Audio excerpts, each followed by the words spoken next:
Wasuemba, desa di selatan Kabupaten Buton yang kaya akan hasil lautnya. Hamparan air yang luas tak bisa dilepaskan dari kehidupan masyarakat, yang bisa menjadi berkah dan bermanfaat. Di sini, masyarakat bisa memanfaatkan surutnya air untuk mencari ikan. Banyaknya jenis ikan yang hidup di perairan dengan perbedaan habitat dan sifat membuat cara dan alat penangkapan ikan sangat beragam. Salah satunya, sero. Sero terbuat dari jaring, bambu, dan kayu yang ditancapkan. Teknik ini biasanya digunakan di perairan pantai landai, dipasang di laut dengan kedalaman 2-3 meter.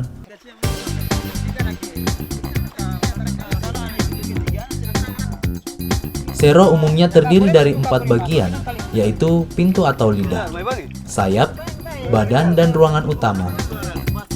Bagian badan biasanya terdiri dari kamar atau chamber dengan ukuran bervariasi. Bagian pintu utama atau lidah memiliki panjang yang berbeda-beda. Untuk sebuah sero, ukuran besar panjang lidah bisa mencapai 300 hingga 500 meter.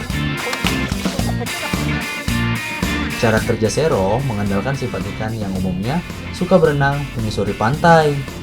Saat berenang di pantai, inilah ikan akan dihadang oleh lidah sero dan tergiring masuk ke dalam kamar.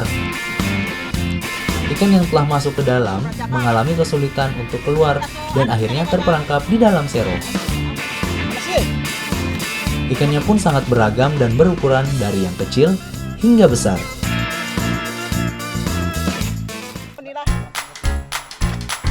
Untuk daerah-daerah tertentu, sero justru untuk menangkap ikan kembung, juga cakalang. Hasil tangkapan ini biasa dikonsumsi sehari-hari atau dijual kembali, tergantung pemesanan.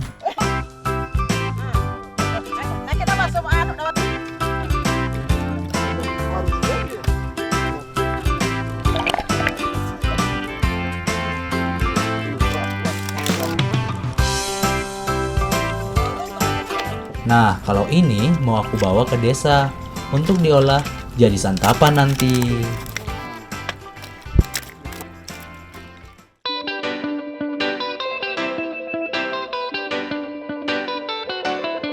Buton, salah satu wilayah yang menyimpan beragam macam kuliner dengan cita rasa yang khas. Baik dikonsumsi sehari-hari hingga yang disajikan saat acara tertentu. Setelah prosesi Bawano Agantano, biasanya keluarga dan masyarakat setempat bergotong royong untuk mempersiapkan masakan yang dihidangkan saat pernikahan. Karena jumlah tamu yang banyak, maka jumlah makanannya pun disajikan lebih banyak.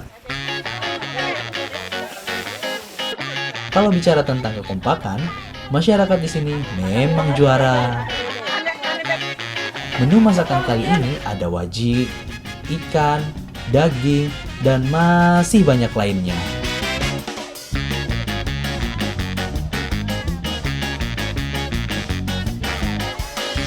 Wajik, satu dari beragam kekayaan kuliner Indonesia. Kue ini memiliki beberapa sebutan yang berbeda-beda di setiap daerah. Seperti di Sumatera, disebut pulut manis. Selain menjadi oleh-oleh, wajik ketan berwarna coklat gula merah juga digunakan dalam hajatan maupun sebagai hantaran pada suatu upacara pernikahan yang diberikan dari mempelai laki-laki kepada mempelai perempuan, yang melambangkan sebagai harapan hubungan pernikahan keduanya akan selalu lengket, harmonis dalam sebuah rumah tangga yang indah dan manis. Amin.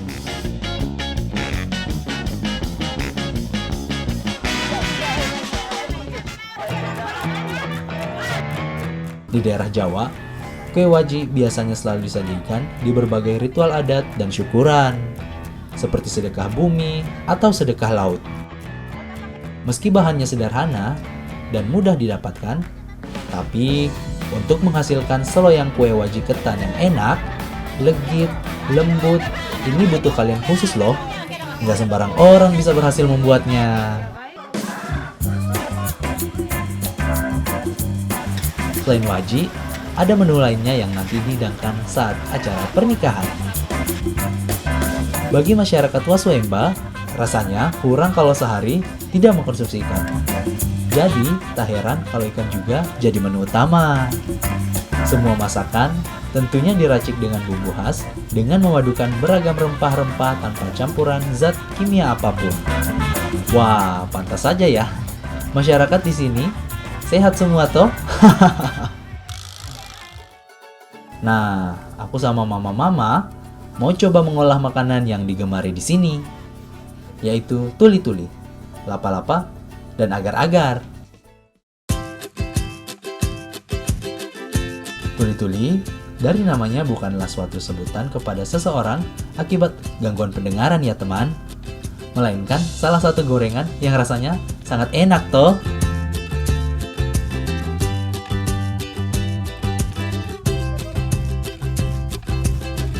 Gorengan yang berbentuk angka 8 ini berbahan dasar singkong yang dihaluskan dengan cara diparut, lalu digepek atau diperas airnya keluar hingga mengering. Mama-mama, ternyata sudah siapkan yang sudah digepek nih teman. Jadi bisa tinggal goreng. Asik toh?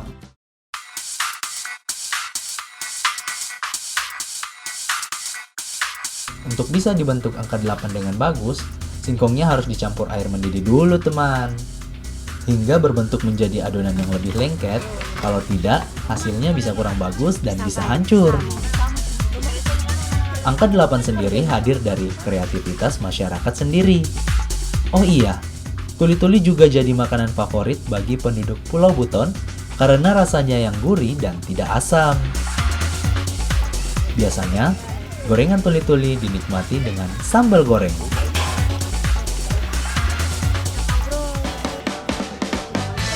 Selain tuli-tuli, ada lagi nih ragam kuliner lainnya. Lapa-lapa merupakan salah satu makanan khas Sulawesi Tenggara. Semua etnis di sini sudah tahu bahwa yang dimaksud itu jenis makanan khas. Penyebutan lapa-lapa sama semua, baik etnis Buton, Muna, Tolaki, Wawonii, dan Morunene, serta Wakatobi. Makanan ini memiliki rasa yang lezat dan gurih, semakin nikmat kalau dikonsumsi dengan olahan ikan.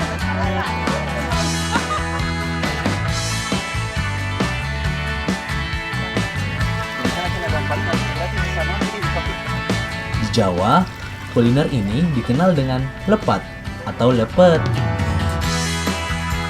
Namun, cara memasak lapa-lapa ini berbeda dengan lepet di Jawa. Karena lapa-lapa berasnya dimasak dengan santan sampai setengah matang dan kemudian diangkat.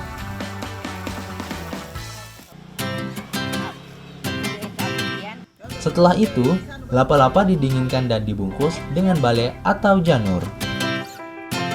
Penggunaan janur sebagai bahan pembungkus makanan khas karena tahan panas dan kuat serta mempunyai cita rasa tersendiri. Selain itu, janur memiliki makna tersendiri bagi umat Islam.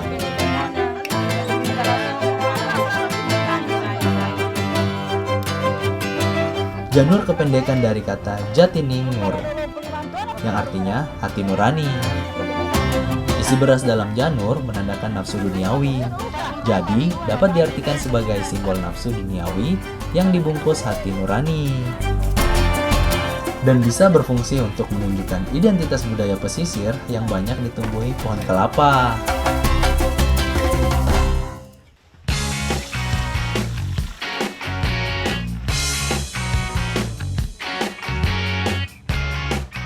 Nah, kalau agar-agar di sini seperti agar-agar pada umumnya, sering dikonsumsi sehari-hari atau disajikan saat ada acara tertentu.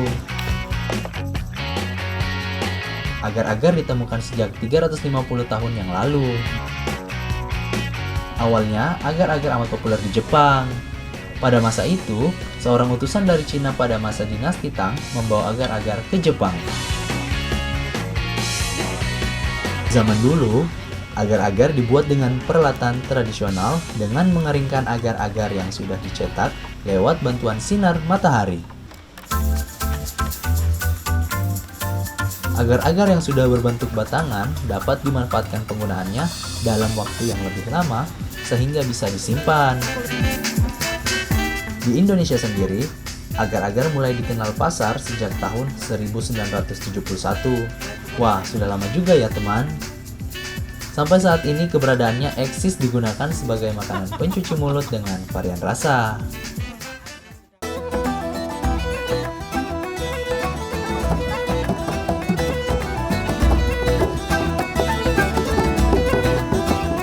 Hari ini, aku dengan sanak keluarga bersamaan mengunjungi satu rumah dengan tujuan mulia, yaitu melakukan prosesi Bawano Agantano. Artinya, bawa persiapan atau seserahan untuk pernikahan, tepatnya di desa Wasuemba. Tradisi ini memang dilakukan 1 hari sebelum acara pernikahan dilangsungkan. Bawaannya seperti pisang, beras, hingga kerbau dari rumah calon pengantin pria ke tempat pengantin wanita. Tradisi ini salah satu syarat wajib yang harus dilakukan, dan sudah ada sejak zaman dahulu. Mengeksplor keberagaman kuliner di Kendari memang tak ada habisnya. Sulawesi Tenggara punya potensi keanekaragaman hayati perairan yang cukup tinggi. Salah satu organisme akuatik yang mempunyai nilai ekonomi adalah kerang pokea. Pokea merupakan jenis kerang air tawar, diperoleh dari Sungai Pohara yang mengalir dari Hulu Rawa Aupa dan bermuara di Teluk Batugong yang terletak di Kecamatan Lalonggaso Meeto, Kabupaten Konawe.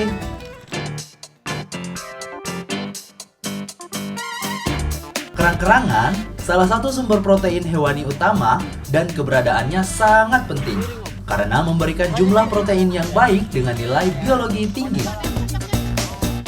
Protein kerang-kerangan dikategorikan sebagai komplit protein, yaitu memiliki kadar asam amino esensial yang tinggi.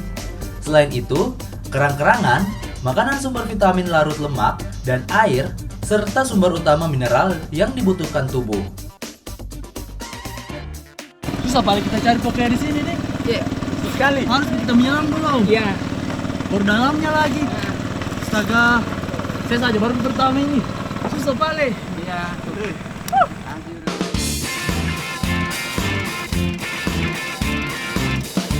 Masyarakat punya caranya tersendiri untuk mencari pokea.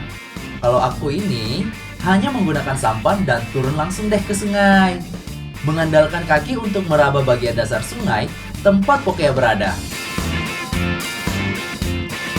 Pokea ini tersohor sebagai sate. Seperti apa ya pembuatannya?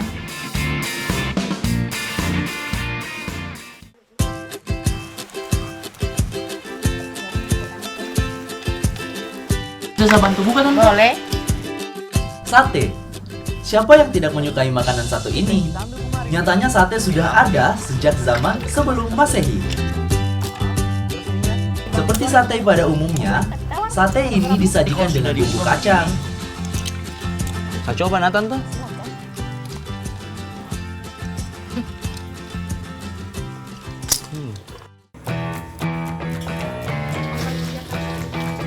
Cara pembuatan sate pokea ini berbeda dari sate ayam atau kambing yang dibakar.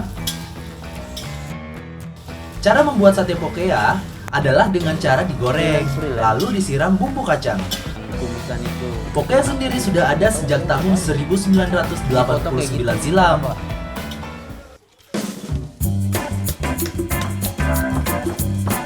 Bumbu-bumbunya pun masih alami.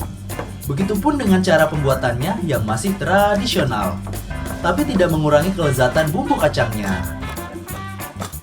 Rasa pedas dan manis terasa sekali pada sate pokea.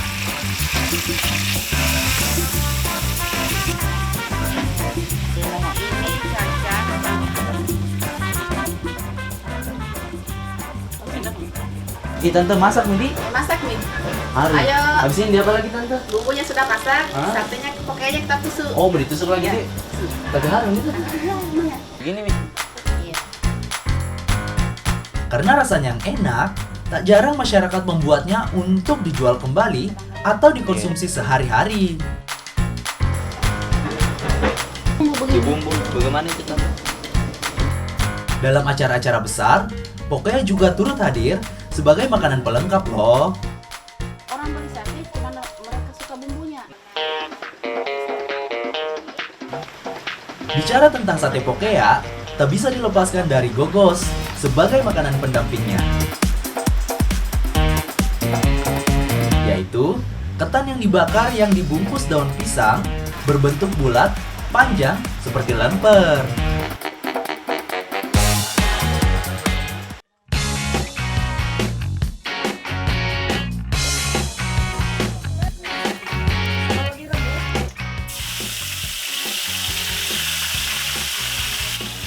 Tak hanya dibuat sate, pokea juga bisa dijadikan sayur dengan kombinasi sayur-sayuran. Dan bahan lainnya, kalau di sini disebut kari pokea. Ini kan bisa diaduk terus sampai Kari atau yang dikenal di Indonesia, kare. Sebutan untuk berbagai jenis hidangan berkuah yang dimasak dengan rempah-rempah hingga mempunyai cita rasa tajam dan pedas. sampai dah. Kari berasal dari Asia Selatan, terutama dari India yang telah meluas ke seluruh negara di kawasan Asia Pasifik dan Eropa. Bumbu dan rempah-rempah yang digunakan untuk membuat kari sangat beragam dan tidak terbatas. Mama-mama di sini memang jago mengolah makanan. Tak perlu diragukan lagi rasanya toh. Karena semua bumbu dan bahannya tidak menggunakan zat kimia apapun.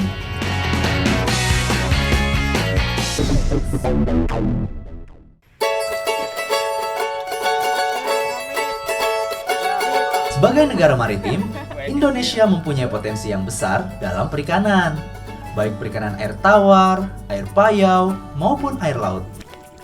Ikan bandeng adalah ikan pangan populer di Asia Tenggara.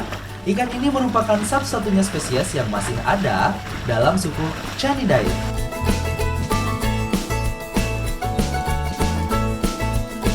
Di Asia Tenggara, ikan bandeng berada di daerah perairan pantai Burma, Thailand, Vietnam, Filipina, Malaysia, dan Indonesia. Ikan ini sudah dikenal oleh masyarakat luas karena merupakan salah satu sumber protein hewani yang memiliki nilai gizi yang cukup tinggi, serta ditunjang dengan rasanya yang enak dan memiliki kandungan kolesterol yang rendah sehingga aman untuk kesehatan. Di beberapa tempat, ikan bandeng memiliki banyak nama. Misalnya, di Sumatera dikenal dengan sebutan banding, mulch, atau agam. Di Bugis disebut bolu. Waktu yang baik untuk ambil bandeng yaitu pagi hingga sore hari. Tujuannya supaya ikan tidak menurun kualitasnya. Ikannya pun yang sudah dibudidaya selama 2,5 bulan atau mencapai bobot 250 hingga 400 gram per ekor.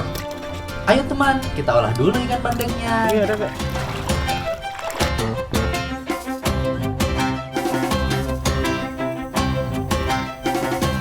Tanaman kedondong banyak ditanam di negara-negara Asia Tenggara. Salah satu negara yang menjadi sentra penanaman kedondong di Filipina yang memiliki satu jenis kedondong unggul, yaitu jenis Spondias purpureal. Kebunnya orang kah? Di Indonesia, daerah penghasil kedondong salah satu diantaranya Karimun Jawa, Jepara, Jawa Tengah. Daun mudanya yang dikukus dijadikan lalapan, juga dijadikan pakan ternak. Tante, di mana di sini kalau kita anu dia pohon kedondong? Mana dia? Itu yang dekat itu Mana? di depan. Oh, yang itu? Iya, yang itu. Sini tante, kita ke sana. Daun kedondong dipercaya dapat mengatasi masalah kesehatan, salah satunya yaitu diare. Oh, yang ini kah? Secara pengobatan tradisional, daun kedondong juga bisa digunakan sebagai obat luka bakar dan luka perih karena memiliki sifat mendinginkan dan membunuh kuman.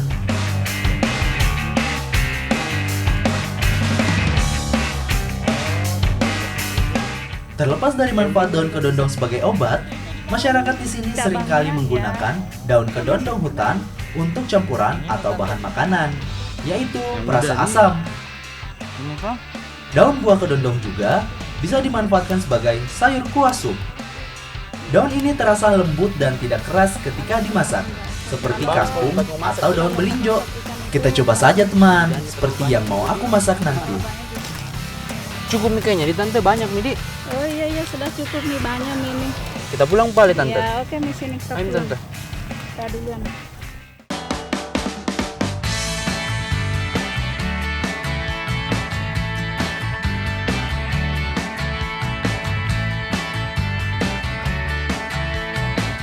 Olahan yang mau dibuat berbahan dasar rempah-rempah juga ikan bandeng tadi. Semuanya disatu padukan hingga tercipta rasa yang luar biasa. Kita masak dulu. Kandungan omega 3 di bandeng 6 kali lipat dari ikan salmon. Kandungan lemak sehat dalam perut ikan bandeng juga cukup tinggi sehingga bisa menjadi pilihan terbaik ikan konsumsi.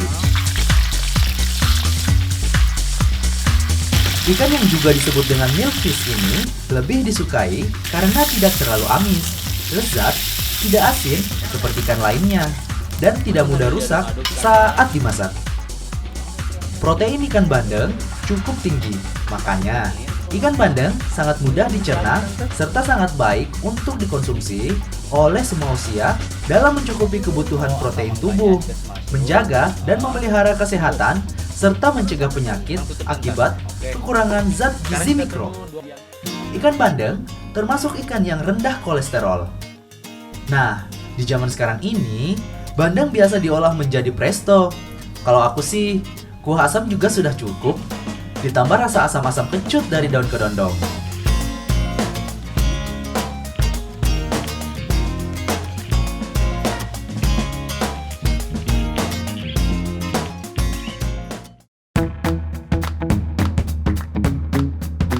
Selain jadi makanan berat, ikan bandeng juga bisa dijadikan isi dari kue loh.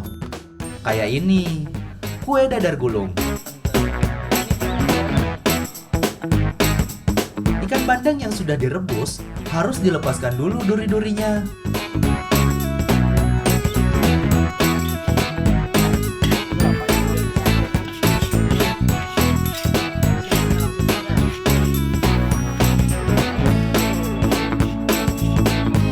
Makanan ini digolongkan juga sebagai pancake.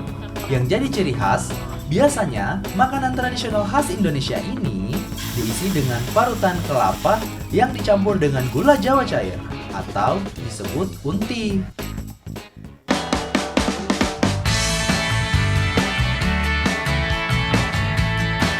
Bentuknya yang unik membuat dadar gulung banyak diminati oleh para turis asing.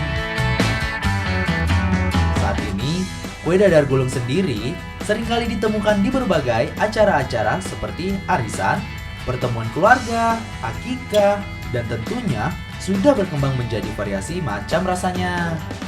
Isinya juga disesuaikan selera.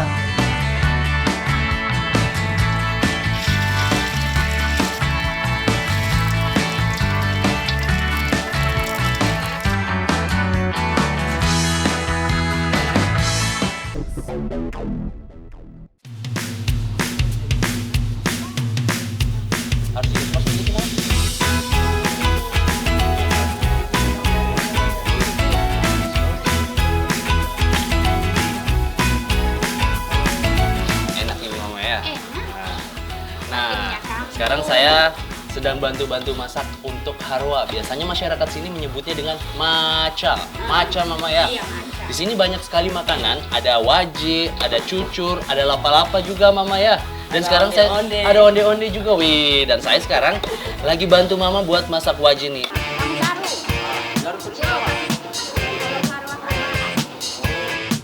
Masyarakat Bajo yang melakukan tradisi maca sudah mendapat pengaruh dari budaya masyarakat di darat.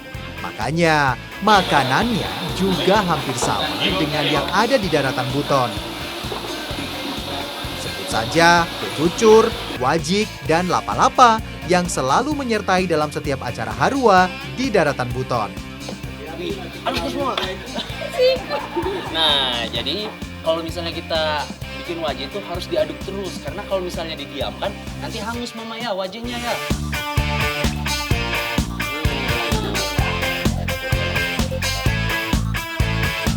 Sebagian besar kue tradisional di sini juga mendapat pengaruh secara tidak langsung dari Jawa. Makanya, kalian yang ada di Jawa pasti familiar dengan bentuknya. Rasanya itu enak, manis, gurih mama ya.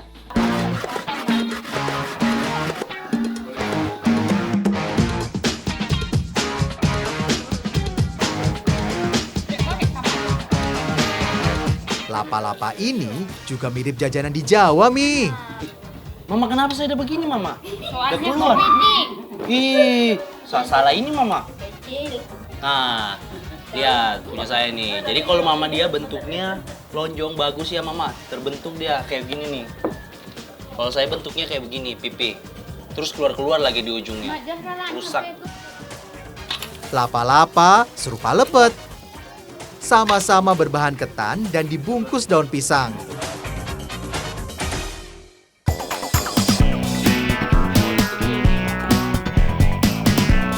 Kalau onde-onde justru beda dengan yang di Jawa. Di sini bentuknya mirip klepon di Jawa, Di. Jadi sekarang kita sedang membuat onde-onde.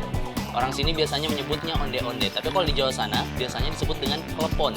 Jadi onde-onde ini terbuat dari tepung ketan, yang dimana di dalamnya itu diisikan dengan gula merah mama ya. Kemudian dibentuk bulat-bulat dan direbus. Setelah direbus nanti untuk taburan terakhirnya dikasihkan kelapa.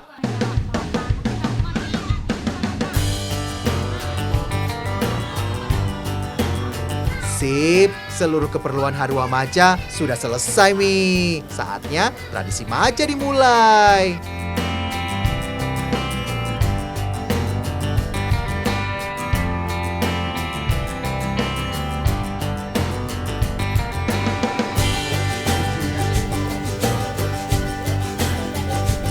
Nah, jadi dalam acara ini ada beberapa hal yang wajib disiapkan seperti cucur, waji, onde-onde, dan jumlahnya itu genap untuk perempuan.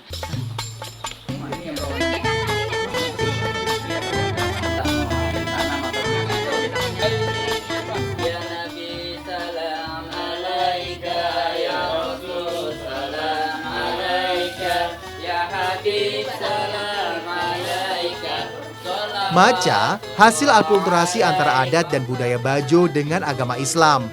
Makanya dipimpin imam yang membacakan doa, Mi. Saat dibawa berputar-putar, ada tradisi yang unik. Si bayi harus menangis.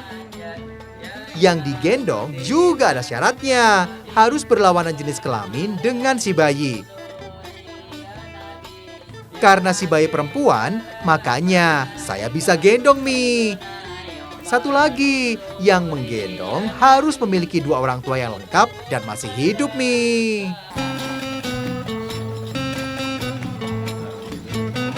Potong rambut bayi jadi acara inti dari Harua Maca ya.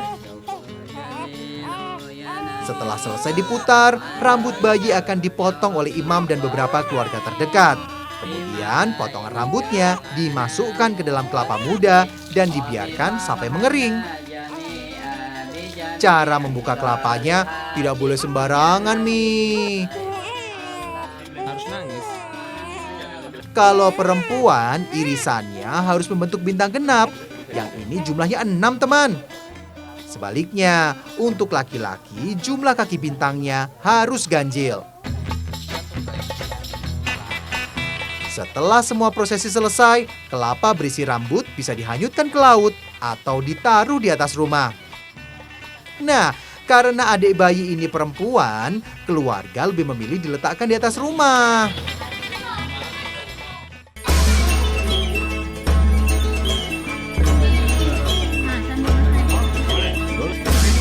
Harua Maca dapat dilakukan mulai dari bayi berumur 40 hari. Tidak ada batasan maksimal sampai kapan Harua harus dilakukan. Menyesuaikan kemampuan keluarga masing-masing saja ya.